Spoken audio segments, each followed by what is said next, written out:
I just wanted to first start off by asking how you're doing. Obviously, the past 2 seasons, we've followed your sobriety journey. Just where are you Yes. at now? I'm actually good, still good with that. And 29 months straight sober. Congrats. Learning, if you watch the first episode, you're gonna see it as a very tearjerker. So maybe I need to watch it before it actually comes on. Because a lot of this first episode, it does kind of address your relationship with Geno falling apart. It's kind of the beginning of the end there, or the end of the end, I guess. Just can you kind of talk us through that a little bit? Just what made it so hard for you to leave? And do you understand where your family was coming from? It's easier from the outsider looking in, saying, oh, you can leave, you can leave, you can leave, you can leave, when it isn't really honestly the case. It's you get so sucked into it. And so like, oh, it's amazing, because you try to make excuses for things that are happening. And I know the one thing that I found very interesting was just you kind of orchestrating maybe your exit around if he was going to be going to jail. Just what was going through your head just before that honestly happened? The first time, and I'm gonna be honest, like the first time that we went to court, and I went to court in April of last year. Yeah. I went to the people and I was like, look, I've never spoke out. I should never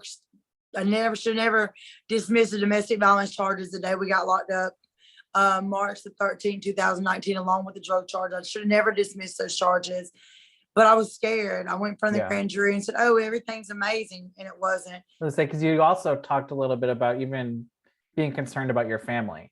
Just that was part of it as well. Yes, it was because he knew where they lived at. He knew how to get a hold of them. He knew where I would go. He always, he knew how close me and the girls was. He knew I would run to them, and I did not want to put them in jeopardy either.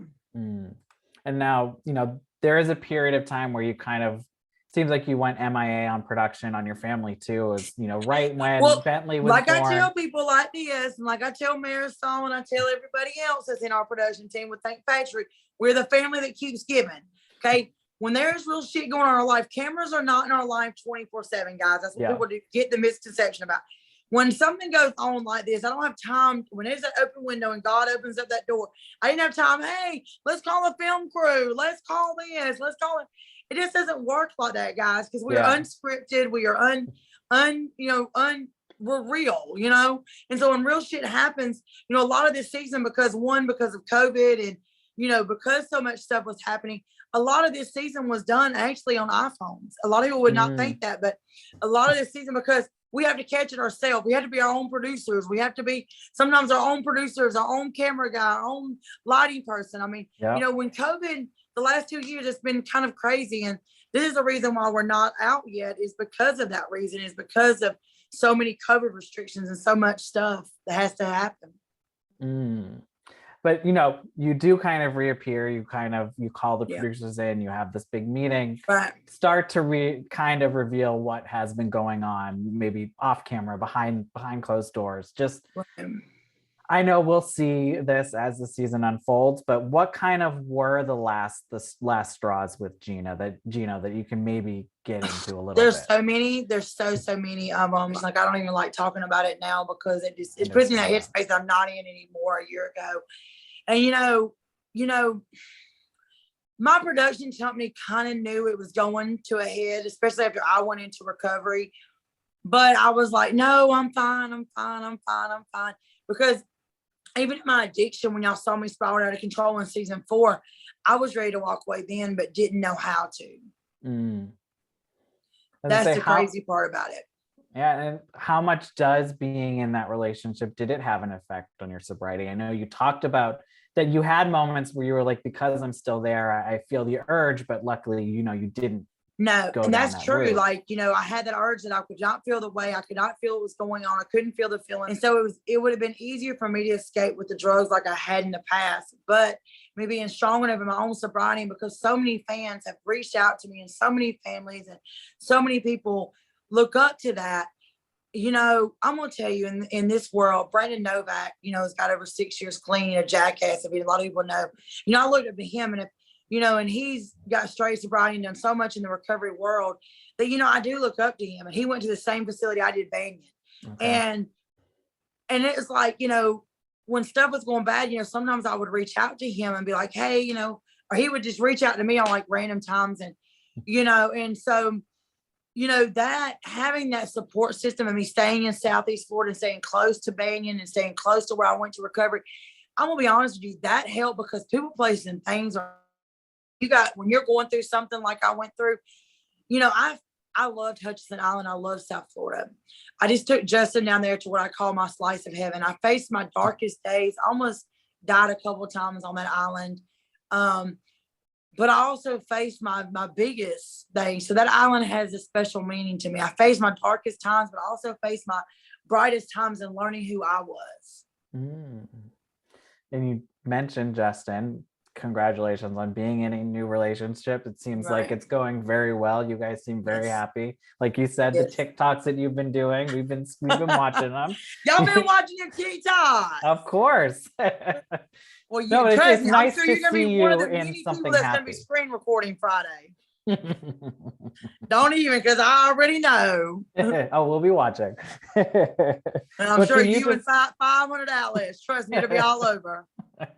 Can you talk a little bit about what it's been like with him and how it is different for you? It is different. Like I said, I met him back in June of last year, and we were just friends. I met him actually on TikTok behind somebody's live. And people were coming into my life as soon as God opened up that door. I'm not a Bible thumper, I promise you that. But sometimes God doesn't answer. Sometimes God has opened doors and opened them multiple times. You never want to walk through them. So when I finally did, Justin came into my life, when both of us kind of needed each other, and we were just friends, and he had no idea who I was. He had no idea I was going through a breakup, and had no idea what the abusive relationship was, had no idea any of that. And he would just randomly text me and be like, "Hey, thinking about you today. Hopefully you have an amazing day." And I was like, oh, so those little bitty texts actually helped out a lot. And like I said, in the end of September, I finally had to tell him, "Look, dude, I like you." Got me thinking stuff, because as people were coming into my life, here's Justin, and people were revolving, people were coming in that, I was watching, drug overdoses and using drugs. Then people were coming into my life and just saying, okay, I'm here for like a temporary time, showing that, in the narcissistic behaviors, like God was like trying to replay the last 5 years I didn't see. It's weird to explain to somebody that don't understand it. Okay. It really is. But Justin was always that constant person that never went anywhere. And like we have been through, he's seen a lot of me entangle. He knows a lot that a lot of people don't know about my life. A lot of people that don't know, like I've been able to open up to him. And so it's been a whirlwind, and it's really nice to have that and not have to be like a certain person. Yeah. How does he feel about possibly being on the show? I'm sure we're going to see him at some point. He is going to be on the show. First he was telling him hell no. And then finally he was like, okay, it's part of your life. And he just kind of jumped all in and went to the dive in and didn't like wade his feet into the water. And how has your family met him? What do they think? They do like him. They did tell him when they first started hanging out. We started hanging out. And she was like, "Look, we're not being we're not being like cautious about it. We just she's been through a lot of shit. She's put us through a lot of shit. So we're just kind of So I mean, he understood that part. So that was kind of nice. And he's a younger man, right? Yes, look, I'd never done young before him. I'd never done young, even though people want to think that. Nope.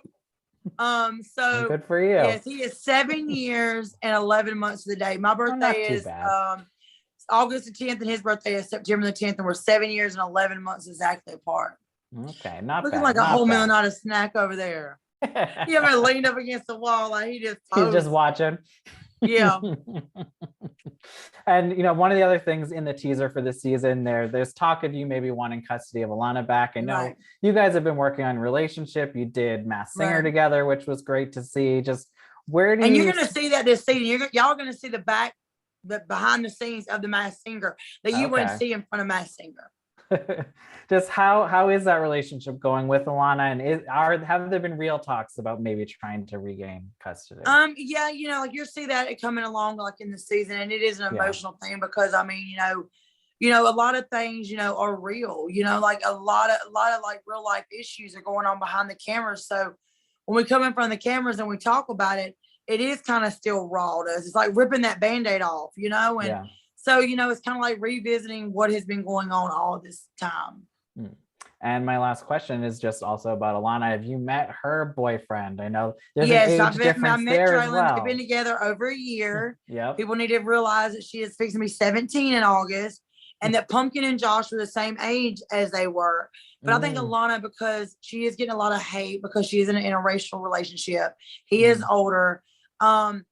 But at the end of the day, Alana is not that people's got to remember, Alana's not that 6 or 7 year old child that y'all fell in love with 11 years ago. Right. Alana has grown up. She's graduating high school next year, guys. That's crazy. You know what I'm saying? I tell people, if y'all want to see Alana graduate high school and everything that's going on in our crazy ass life, because we're the family that keeps giving people, you got to make sure you watch Mama Juvenile Road to Redemption, WeTV, 9/8 Central. Or if you can't watch it, you can watch All Black on May the 17th. So I tell people, if y'all want us back for season 7, we got to, you know what I'm saying? They haven't totally officially greenlit us yet, but we have faith that they will, all the exciting things that we got going on in our life. Because, we owe it to the fans to have Alana graduate and finish that chapter in our life. Especially just seeing how well everyone seems to be doing right now. It's a good way to maybe step away from some of the darker past seasons. It's a nice progression. Exactly. I couldn't agree with you even more. I was like a high five on that.